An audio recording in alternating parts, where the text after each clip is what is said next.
পরে এসে আমরা জানতে পারি স্বামী স্ত্রী দুজন এখানে আটকে পড়ে এবং দুজনকে স্থানীয় লোকজনের সহায়তা উদ্ধার করা হয়েছে।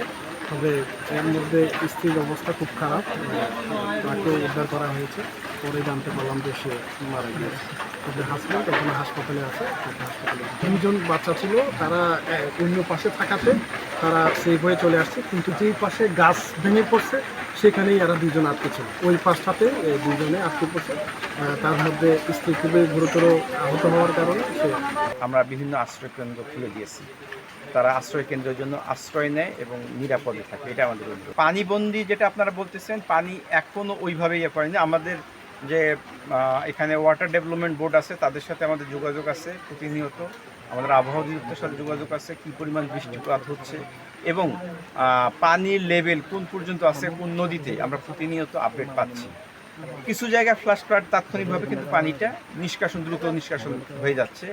আমরা আশা করি এখন যে বৃষ্টির যে পূর্বাভাস যেটা পাচ্ছি আস্তে আস্তে এটা কমে যাবে।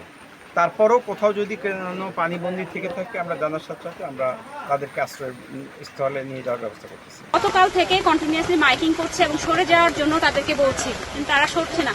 কিন্তু এখন আমরা তাদেরকে ফোর্স প্রয়োগ করব, তারা যদি না সরে আমরা অন্যভাবে তাদেরকে সরানোর ব্যবস্থা করবো। এখান থেকে সরতে হবে, এটা হলো কথা। ডিসি স্যার আসতেছে, আমরা ব্যবস্থা নিচ্ছি।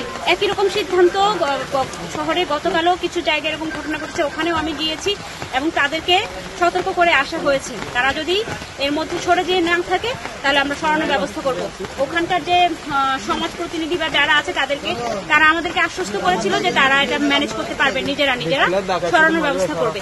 এখন আমরা এটা ব্যবস্থা নিব আমাদের মধ্যে। এটা তো সবসময়ের জন্য একই কারণ যে ওরা আসলে জানেন মায়াটা না করে ঘর বাড়ি, এখানে তো তারা এখানে আজকে পাহাড় ধস হয়েছে, এখানে সবার তো একই রকম অবস্থা, যেখানে কেটেই তো তারা উপরে আস্তে আস্তে যাচ্ছে। সবাই তো অবৈধভাবে পাহাড় কেটে বসতি করেছে, তারা এই জায়গাটা তারা ছাড়তে চায় না। তারা ভাবে যে এখান থেকে একবার সরে গেলে হয়তো তারা বেদখল হয়ে যাবে, হতে পারে তাদের কোনো কারণ আছে আর কি, তারা ব্যক্তিগতভাবে যেটা মনে করে।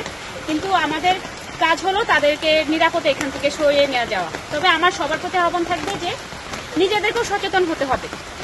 শুধু আমাদের উপর, আমরা তো চেষ্টা করে যাচ্ছি, কিন্তু আমাদেরকে সহযোগিতা করতে হবে তাদের পক্ষ থেকে।